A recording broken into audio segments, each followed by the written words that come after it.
한 목소리로 고백하겠습니다. 이제 사명으로 가야 할 시간입니다. 한 번 더 고백하겠습니다. 이제 사명으로 가야 할 시간입니다.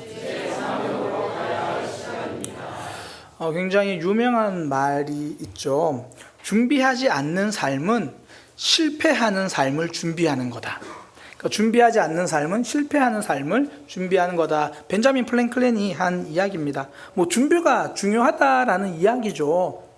우리도 그런 표현 있잖아요. 준비하지 않고 시도할 때 맨 땅에 헤딩한다. 그런 표현들을 하잖아요. 생각만 해도 머리가 아프지 않아요? 맨 땅에 헤딩한다. 어쩔 수 없이 그냥 시작하긴 하지만 사실 준비되지 않고 시작하면요, 실패할 확률이 98.5% 이상이죠. 100%라고 말하면 안 되니까. 그 정도로 준비가 중요합니다. 제가 이전에 우리 교회에서 결혼한 부부 중에서 결혼 전에 결혼 예비학교라고 잠시 한 5주 동안 진행을 했습니다. 그때 이야기했던 게 결혼식보다 중요한 게 결혼 준비다. 준비가 잘 되어야 우리가 아름다운 결혼 생활을 할 수 있다. 그래서 그 시간들을 굉장히 행복하게 준비했던 기억이 납니다. 그러니까 잘 준비되어야 실패하지 않죠. 우리 부모님들이 자녀들이 좋은 대학 가기를 원하는 게 그거잖아요. 딴 게 아니라 잘 준비해서 사회에 나갈 때 좀 더 좋은 모습으로 갔으면 좋겠다, 이거잖아요. 그러니까 잘 준비되었으면 좋겠다. 이게 우리를 보는 하나님의 마음입니다. 하나님은 우리를 그냥 맨 땅에 헤딩시키시는 분이 아니라는 거예요. 우리에게 사명을 맡기실 때 거기에 필요한 준비를 하나님이 해 주십니다. 하나님이 모세를 애굽에 보내시는 장면을 보면 알 수 있는데요. 하나님이 모세를 사명의 자리로 보내실 때 그냥 보내지 않아요. 처음 모세를 부르실 때 모세는 계속 못 가겠다고 하잖아요. 하나님, 저 이름이 뭐라고 할까요? 하나님, 전 이것도 못 하는데요. 하나님, 보낼 만한 사람을 좀 보내세요. 계속 거절을 하니까 하나님이 그럼에도 불구하고 모세를 끝까지 설득하시죠. 하나님이 부르시면요, 끝까지 거절해도 하나님 한 번 더 끝까지 설득하세요. 우리가 버틴다고 해서 하나님이 중간에 포기하지 않으세요. 우리의 삶이 그렇잖아요. 우리가 마땅히 순종해야 할 하나님이 말씀하셨는데 우리가 순종하지 않으면 하나님이 그래, 내가 너무 무리한 거 요구했지, 그래 너 이번엔 이거 안 해도 된다, 그렇게 말씀하신 적이 한 번도 없습니다. 우리를 사명의 자리를 부르시는데 하나님, 저는 아닌 것 같아요 라고 이야기하면, 그래 내가 사람을 잘못 봤구나, 그래 이번에는 너 좀 빠지도록 하자, 그렇게 말씀하신 적이 한 번도 없어요.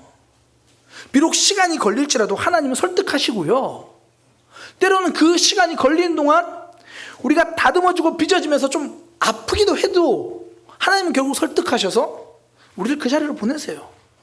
하나님 결국 설득하셔서 우리를 순종의 자리로 보내세요.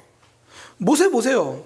결국 그렇게 버티다가 하나님이 이기시잖아요. 우리의 삶 하나님께 버텨도요, 하나님이 우리를 이기십니다. 결국 애굽으로 가요. 사명의 자리로 갑니다. 혹여나 지금 하나님께 버티고 있는 그 일이 있나요? 이제는 사명으로 갈 때입니다. 이제는 순종으로 갈 때예요. 그런데 고민되잖아요. 내가 이거 잘할 수 있을까? 나는 지금 아직 부족한 것 같은데. 기억하세요. 우리 하나님은 결코 우리를 맨 땅에 헤딩하게 보내시는 분이 아니라는 거예요. 하나님이 보내신다면 그에 맞는 준비도 시켜주십니다. 예수님이 제자들을 전도한 일에 보내실 때 먼저 준비시켜 주세요. 마태복음 10장 1절이잖아요. 예수께서 그의 12제자를 부르사 더러운 귀신을 쫓아내며 모든 병과 모든 약한 것을 고치는 권능을 주시니라. 먼저 준비시켜 주시고 보내는 거예요. 그냥 빈손으로 맨 땅에 헤딩하라고 하지 않습니다. 우리에게 사명의 자리를 보내면 감당할 힘을 주시는 거예요.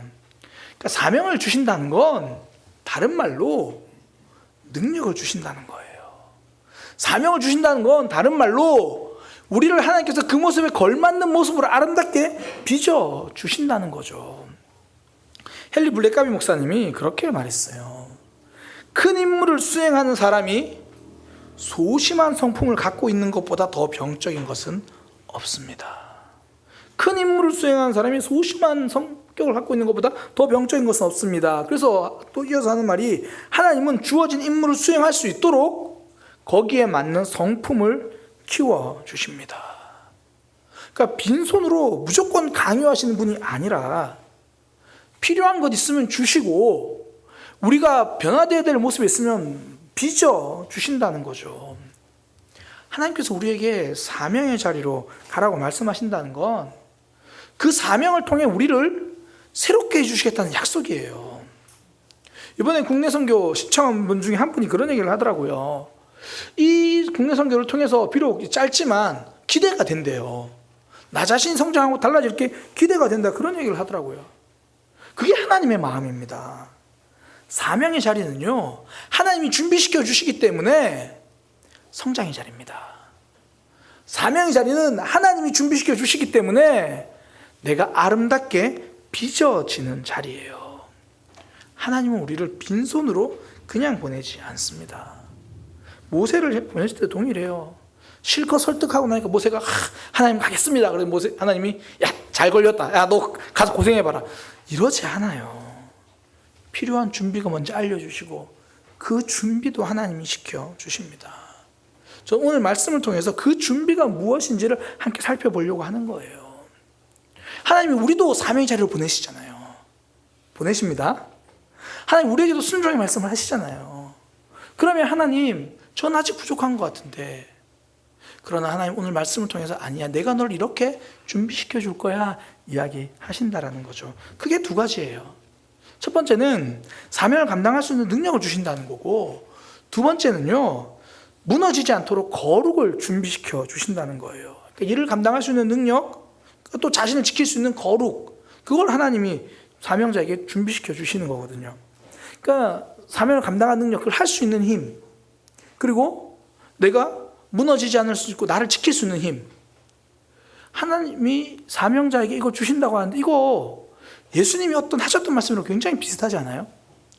예수님이 제자들을 파송하시면서 하신 말씀이 마태복음 10장 16절에 이렇게 말씀하세요. 내가 너희를 보냄을 양을 이리 가운데 보낸 것 같으니 그러므로 너희는 뱀같이 지혜롭고 비둘기같이 순결하라. 뱀같이 지혜로라는 게 그 일을 감당할 때 할 수 있는 지혜, 쉽게 말해서 능력이 필요하다는 거잖아요. 할 수 있는 일. 그리고 비둘기처럼 순결하라. 너 자신을 지킬 수 있는 거룩, 그게 있어야 한다. 이게 사명자에게 필요하다는 거예요. 이게 세상에서도 그래요. 세상에서 훌륭한 리더는요, 무조건 이 두 가지는 기본적으로 갖춰야 돼요. 어떤 리더가 그 위치에 있으면 그걸 해낼 수 있는 능력이 있어야 되잖아요. 능력뿐 아니라 자기 자신을 지킬 수 있어야 되죠. 이 둘 중에 하나라도 안 되면요, 그 리더는 결국 무너져요. 어떤 공동체마다 진짜 참 안타깝고 슬픈 게 능력 없는 리더예요. 능력 없는 사람이 리더로 세워지면 그 공동체 자체가 무너지는 거죠. 또 하나, 능력은 있는데 자기 관리가 안 되는 사람들. 그래서 뭐 그런 이야기들 나오잖아요. 뭐 연예인들도 누구도 나중에 알고 보니까 주변 사람들에게 굉장히 나쁘게 하더라, 못되게 하더라. 자기 자신을 못 지키니까 무너지는 거죠. 세상에서도 이 두 가지가 꼭 필요하다고 말합니다. 사명자에게도 마찬가지예요. 근데 차이가 뭐냐면 하나님이 우리에게 그것을 준비시켜 주신다는 겁니다. 모세에게 하나님이 그렇게 하셨거든요. 그걸 함께 살펴보려고 합니다. 우리에게 이렇게 준비시켜 주신다는 그 하나님을 붙드는 거죠. 첫 번째, 사명을 감당할 수 있는 능력을 주십니다. 이제 하나님은 모세에게 이제는 이제 갈 때가 되었다 이야기를 하시거든요. 출애굽기 4장 19절에 여호와께서 미디안에서 모세에게 이르시되 애굽으로 돌아가라. 그러면서 내 목숨을 노리던 자가 다 죽었느니라. 그러니까 모세는 두려웠을 거예요, 그죠? 그런데 하나님은 이미 다 준비시켜 놓았다는 거예요. 아, 내가 다 알아봤다. 이제 가면 된다. 앞서 일하시는 분입니다. 이미 준비시켜 놓고 부르시는 거예요. 하나님이 우리를 부르실 때요, 우리보다 한 발 앞서 하나님은 먼저 일하십니다. 그 바울이 비시디아 안디옥 교회에서 복음을 전할 때 이런 표현이 있어요. 하나님이 영생을 주시기로 작정된 자는 다 믿었다. 그러니까 바울이 탁월하게 복음을 전해서 믿은 게 아니라 하나님이 이미 준비해 놓은 사람들, 그냥 그들이 믿었다는 거예요. 사명자에게는 하나님이 이미 앞서 다 준비해 놓으세요. 그리고 그걸 행할 수 있는 능력을 주시는 거거든요. 출애굽기 4장 20절에 보면 그 길을 떠나는 모세의 손에 하나님의 지팡이가 있어요. 모세가 그의 아내와 아들들을 나귀에 태우고 애굽으로 돌아가는데 모세가 하나님의 지팡이를 손에 잡았더라. 우리가 지금 계속 이 말씀 보면서 지팡이에 대한 이야기 하잖아요. 이게 그전까지 모세가 양치는 지팡이인데 하나님이 야, 너 그거 가지고 되겠냐? 내 지팡이 바꿔줄게. 이거는 그거 산신령 같지 않아요? 금지팡이 네 거냐? 내가 바꿔줄게. 그거 아니에요. 그냥 모세가 양치던 지팡이 그거 그대로예요. 그런데 하나님 이제 그 지팡이를 모세의 지팡이라고 안 그러고 하나님의 지팡이라고 합니다. 이게 우리를 보시는 하나님의 관점이에요.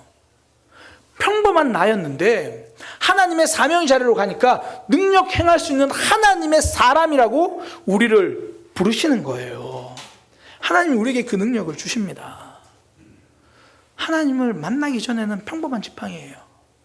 그러나 하나님을 경험하니까 능력의 지팡이가 돼요.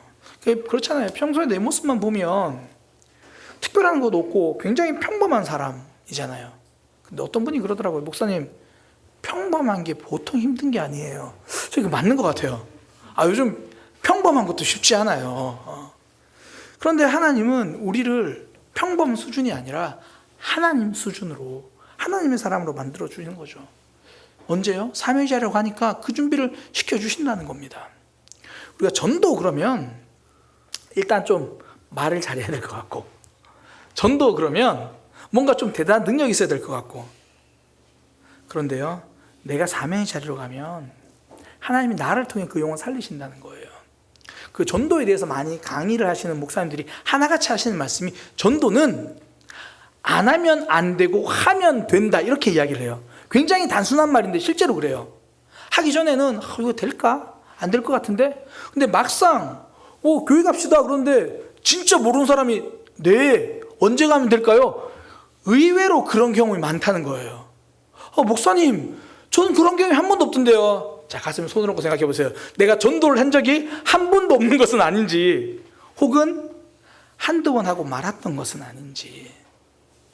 사명의 자리로 가면요, 하나님이 우리가 그 사명을 감당할 수 있는 능력을 준비해 놓으셨기 때문에 경험하는 거죠. 제가 이제 고등학교 졸업하고 주일학교 교사를 했습니다. 저는 대학교는 이제 일반 대학, 신학대학교가 아니라 일반 대학을 갔었는데, 교회 분위기가 그랬어요. 제가 특별히 신앙이 좋았다가 아니라 교회 분위기가 고등학교 졸업을 하면 학생회 교사를 하든지 주일학교 교사를 하든지 아니면 성가대를 하든지 그러니까 제가 할 수 없는 거죠. 그래서 제가 이제 또 그 몇몇이 학생회 교사를 다 선점을 했어요. 그래서 제가 학생회 교사 힘들고 주일학교 교사를 이제 한 겁니다. 제가 진짜 비밀 하나 알려드릴게요.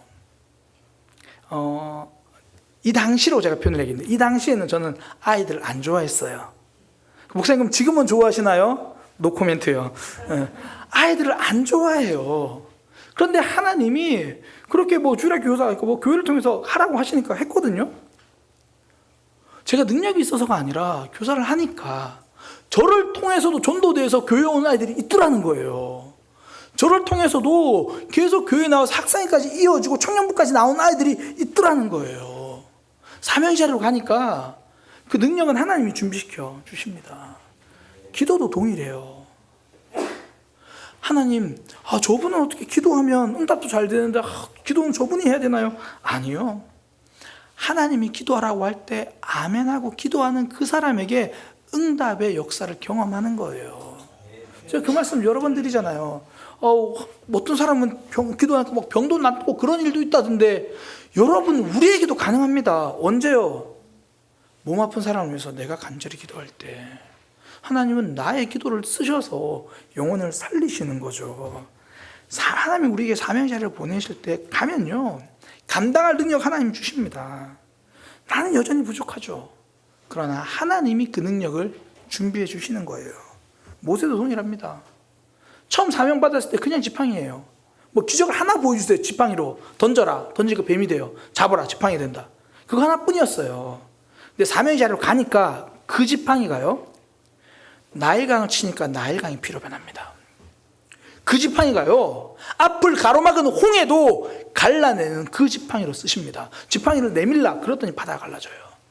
그 지팡이가요, 광야에서 물을 내는 도구로도 쓰십니다. 그냥 앉아서 계산할 때는 요만한 능력이었는데 사명의 자리로 가니까 하나님이 대단한 능력으로 준비시켜 주시고 써 주신다는 거죠. 하나님 우리에게 능력을 준비시켜 주신다는 건요, 단순히 내 계산의 능력이 아니라 내가 보기에 수많은 장애물이 있던 것 같은 그 장애물을 뚫어내는 능력을 준비시켜 주신다는 거예요. 하나님이 준비해 주신 능력은 장애물을 뚫어내는 능력입니다. 출애굽기 4장 21절에 보면 장애물이 있다고 이야기하세요. 여호와께서 모세에게 이르시되 애굽으로 돌아가거든 내 손에 준 이적을 바로 앞에 행하라. 그러나 우리는 그러므로를 원하는데 바로 앞에 행하라. 그러므로 다 달라질 거다. 현실은요, 그러나 바로의 마음이 더 완악해질 거다. 능력을 행하라. 그런데 방해가 있을 거다. 능력을 행하라. 어려움이 있을 거다. 장애물이 하나가 아니라 10가지 이상의 장애물이 있을 거다. 그때 하나님 하시는 말씀 4장 23절에 그러나 바로에게 이렇게 말해라. 이게 모세가 바로에게 할 이야기입니다. 내가 너에게 이르기를 내 아들을 보내어, 이게 지금 이스라엘 백성들입니다. 이스라엘 백성들을 보내어 나를 섬기게 하라 하여도 보내주길 거절하니 하나님이 너의 아들 너의 장자 바로의 장자를 죽이리라 하셨다. 이 말을 전해라. 바로 왕이 아무리 거절해도 하나님은 그 거절을 뚫어내시는 그 능력까지 모세에게 주실 거라고 미리 이야기를 합니다. 사명은요, 장애물 없는 곳으로 가는 게 아니에요. 사단은 사명의 자리를 생각할 때 하나님의 능력 대신 장애물부터 보게 해요. 이런 어려움이 있을 거야. 이런 아픔이 있을 거야. 근데 진짜 안타깝게도 그 말이 다 맞아요. 네가 전도한다고 저 사람이 믿겠어? 저 사람 상황을 봐. 지금 교회 올 수 있는 상황이니? 심지어 기도할 때도 사단이 그런 마음 줘요. 너 정말 기도한다고 그게 되겠어? 그냥 답답하니까 기도하는 거지. 너도 이거 기도로 해결될 거라고 믿진 않잖아. 왜 이래 순진하게. 근데 상황만 보면요, 사단 말이 다 맞아요. 사람들이 오해하는 것 중에 하나가 사단이 하는 말은 전부 다 거짓말일 거라고 오해를 해요. 그렇지 않습니다. 진짜 사기꾼은요, 그가 하는 말의 99%는 다 정답입니다. 딱 그 1%의 거짓을 섞어서 결국 잘못된 결정을 하게 만드는 거예요. 사단이 그래요. 100% 거짓말만 하지 않습니다. 어쩌면 사단이 우리에게 속삭이는 말 중에 99%는 진실에 가까운 이야기예요. 근데 결정적인 사실을 숨겨서 결국 잘못된 결정을 하게 만들죠. 사명 감당할 때도 마찬가지입니다. 이런 어려움이 있을 거야, 저런 어려움이 있을 거야, 전부 다 맞는 말이에요. 어려움이 있을 거예요. 근데 사단이 숨겨놓고 하지 않은 말이 있습니다. 그 어려움은 결국 하나님이 주신 능력으로 뚫어낼 것이다. 이 말을 빼고 이야기하는 거예요. 일종의 그런 얘기가 되겠죠. 운동선수들이 올림픽을 예를 들어 준비하는 운동선수들이라면 그런 얘기 하는 거예요. 너 올림픽 준비한다고? 진짜 힘들 건데? 너 땀 흘려야 될 건데? 너 어쩌면 부상 입을 수도 있어. 너 잠도 못 잘 거야. 너 이제 음식도 마음대로 못 먹을 거고 사람도 잘 못 만날 거야. 그 이야기 중에 거짓말은 하나도 없어요. 근데 하나가 빠졌죠. 그렇게 노력하면 열매가 있을 거야. 그 이야기를 빼고 말하니까 멈추는 거예요. 진짜 들어야 할 말, 그 말을 들어야죠. 지혜로운 말이 무엇입니까? 얼마나 문제가 많은지 알려주는 것은 지혜가 아니에요. 하나님이 어떻게 일하실지를 알려주는 게 지혜입니다. 하나님이 지혜니까. 하나님을 붙드는 것이 지혜의 근본이라고 하셨으니까. 어떤 이들은요, 이 문제 저 문제 예상되는 문제 어려움을 너무 잘 알려줘요. 그게 지혜인 줄 알아요. 아닙니다. 진짜 지혜는 예상되는 어려움을 말해주는 것이 아니라 그 어려움을 뚫고 우리 하나님이 어떻게 일하실지를 말해주는 것, 그게 지혜입니다. 주변을 둘러보면 장애물밖에 안 보여도요, 그 장애물을 보는 대신 하나님이 그 장애물을 뚫어내실 그 능력을 바라보는 것, 그 하나님이 그 능력을 준비해 놓으셨다는 걸 믿는 것, 그러니까 사명의 자리로 갈 수 있죠. 사명의 자리 어려움 많습니다. 아픔도 있고요. 더 큰 갈등이 있을 수 있습니다. 그러나 그 자리에 하나님의 능력도 함께합니다. 준비시켜 놓으신 거예요. 그러니 하나님이 말씀하신 그 자리로 걸어가시기를 소망합니다. 이제는 사명의 자리로 가야 할 시간입니다. 그 가운데 장애물 어려움 있을지라도 뚫어내실 그 능력을 하나님 준비해 놓으셨으니 그 믿음의 자리로 걸어가는 저와 여러분 되기를 소망합니다. 두 번째 하나님이 준비해 주시는 게 뭐냐면 거룩을 준비시켜 주십니다. 그러니까 할례를 통해 거룩한 백성이 되라, 그런 이야기를 하거든요. 모세가 이제 애굽으로 가는 그 길에 굉장히 뜬금없는 사건이 하나 등장해요. 출애굽기 4장 24절에서 26절인데 이렇게 됩니다. 모세가 길을 가다가 숙소에 있을 때에 여호와께서 그를 만나서 그를 죽이려고 하신지라.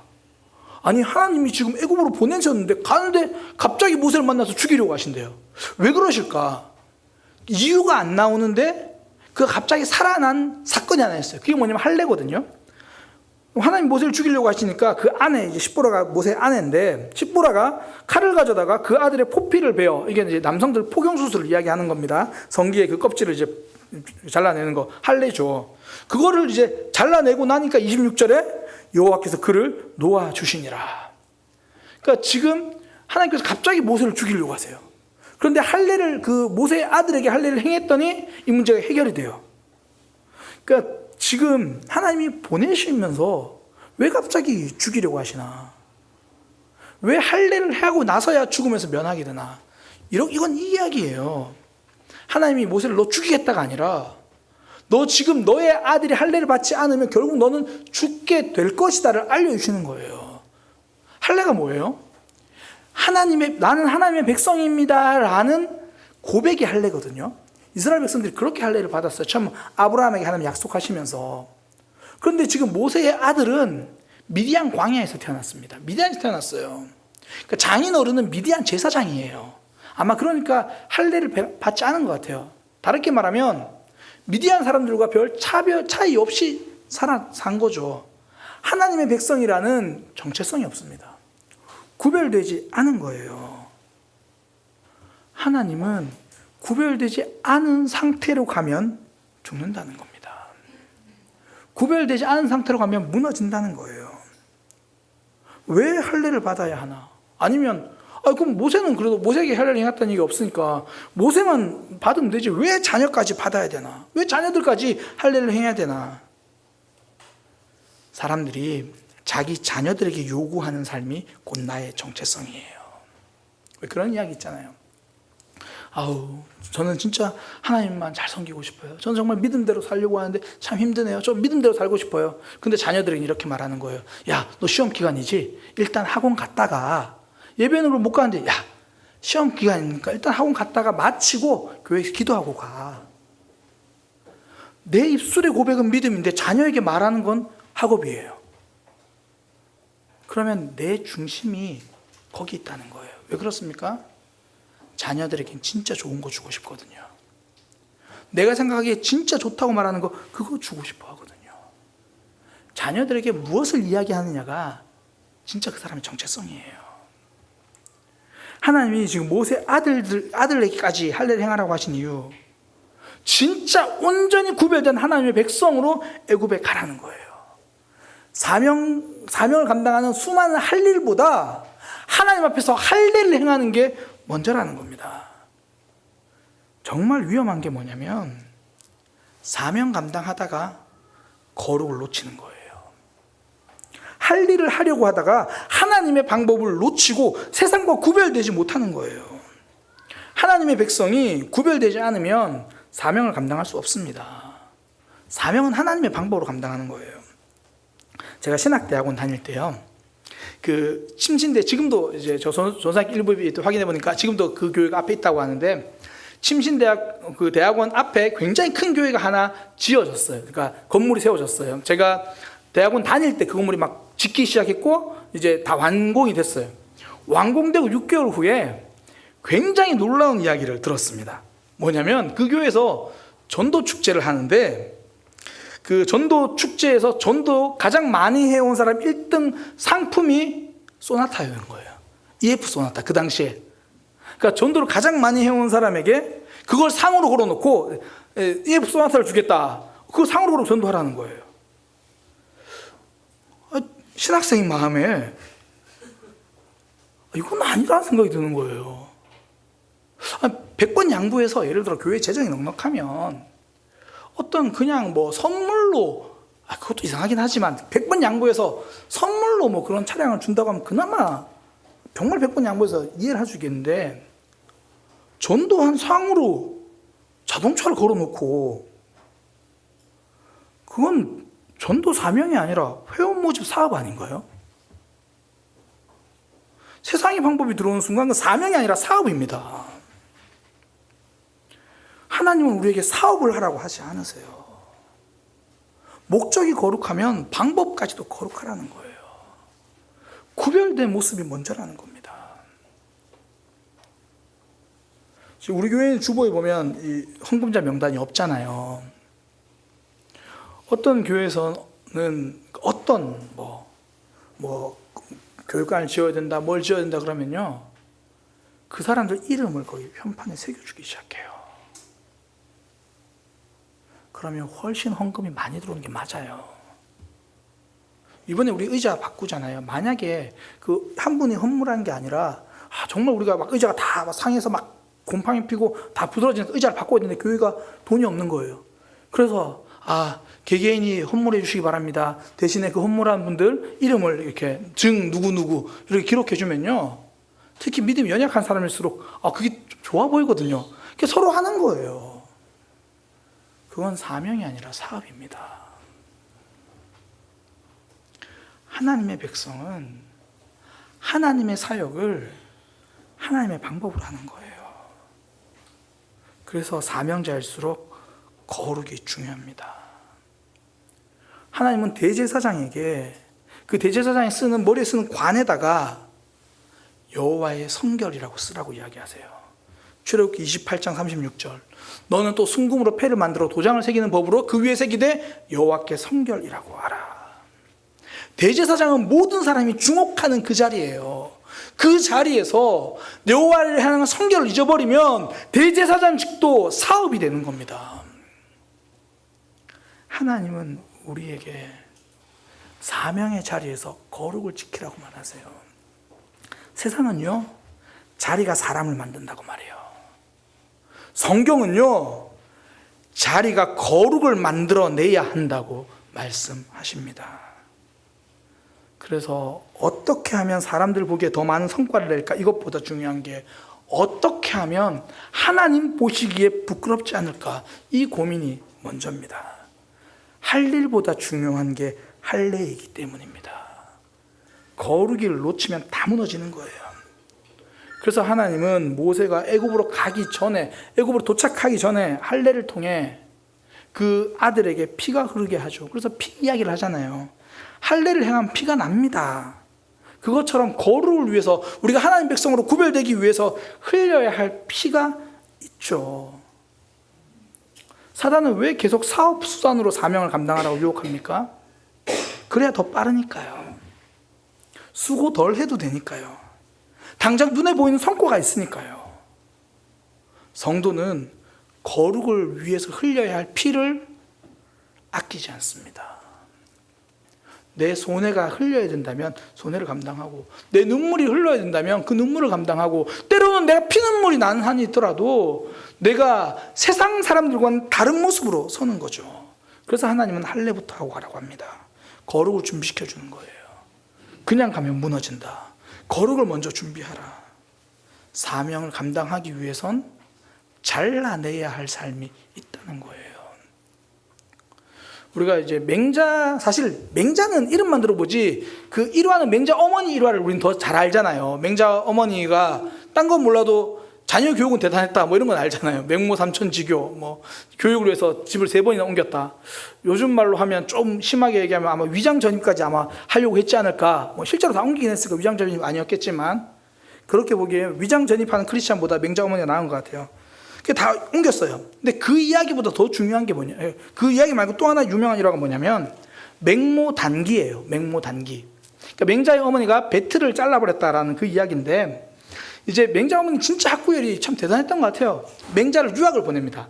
좋은 스승을 만나서 공부할 수 있도록 유학을 보냈는데, 그 맹자가 이제 공부하러 가서 보니까 집 생각이 나는 거예요. 어머니가 그리운 거예요. 그래가지고 공부를 하다가 어머니 생각이 나서 그 먼 길을 와다하고 집에 와요. 그러니까 어머니가 아들이 온 걸 보고 이제 배틀을 짜고 있었는데, 이제 유학비를 대야 되니까 어머니 이제 일하고 있는 거예요. 배틀을 짜고 있는데, 그 이제 아들이 도착하니까 웬일이냐 그랬더니 아들이 이제 빙그레 웃으면서 말했겠죠. 어머니가 보고 싶어서 집이 그리워서 왔어요. 그러니까 이제 맹자의 어머니가 묻는 겁니다. 그동안 글을 얼마나 배웠냐. 이제 시작이라서 아직 적응하느라 많이 배우지 못했어요. 그러니까 맹자의 어머니가 그 자리에서 배틀 그 실을 잘라버립니다. 그러면서 하는 말, 군자란 모름지기 학문을 배워 이름을 날리고 모르는 것을 물어 알을 넓혀야 하는데 네가 공부를 하다 말고 돌아온 것은 이렇게 짜고 있는 실을 배틀을 잘라버리는 것과 뭐가 다르겠느냐. 그리고 생계가 달린 그 배틀을 잘라버려요. 자녀가 바르게 학문을 하기 위해서라면 짜던 배도 끊어버립니다. 지금 하나님 우리에게 말씀하시는 게 그거예요. 거룩을 위해서 우리가 잘라내고 끊어야 할 것이 무엇이냐. 하나님 우리 각자에게 잘라낼 삶을 이야기하시잖아요. 그걸 잘라낸 삶도 있고 어쩌면 아직까지 붙들고 있는 삶도 있죠. 그러나 확실한 건요, 우리 하나님 포기하지 않으십니다. 잘라내라고 했는데 아직도 붙들고 있다면 언젠가 그것이 하나님께서 우리를 다듬기 위해서, 괴롭히기 위해서가 아니라 만들어 가시기 위해서 그거를 잘라내실 거예요. 잘려나가는 삶을 선택하시겠습니까? 잘라내는 삶을 선택하시겠습니까? 거룩을 위해서 피 흘리더라도 잘라내야 하는 삶이 있다라는 거예요. 하나님은 사명자에게 그 거룩부터 준비하라고 말씀하시고 준비시켜 주십니다. 야, 너 애굽에 가서 기회가 되면 천천히 할래냐? 아니요. 미리 다 준비시켜 주시고 보내시는 거예요. 하나님은 우리에게도 잘라내야 할 삶을 말씀하시잖아요. 세상과 다르게 하나님 앞에서 그렇게 사명자의 삶 잘 준비되어서 걸어가는 믿음의 삶 되기를 소망합니다. 말씀을 정리하겠습니다. 하나님 모세에게 이제 사명의 자리로 가라고 말씀하세요. 그때 준비시켜 주십니다. 이제 너의 지팡이가 아니다. 하나님의 지팡이다. 장애물도 뚫어낼 수 있는 능력을 너에게 주겠다. 그러니 너는 장애물 계산하지 말고 하나님 보고 가라. 그리고 우리에게 먼저 할 일보다 할례가 중요하다. 세상과 다르게 사업으로 하지 말고 사명으로 하라. 하나님으로 하라. 그 말씀 붙들고 우리도 하나님이 주신 사명의 자리에서 그렇게 하나님의 능력을 경험하고 거룩하게 빚어지는 하나님의 백성 되시기를 소망합니다.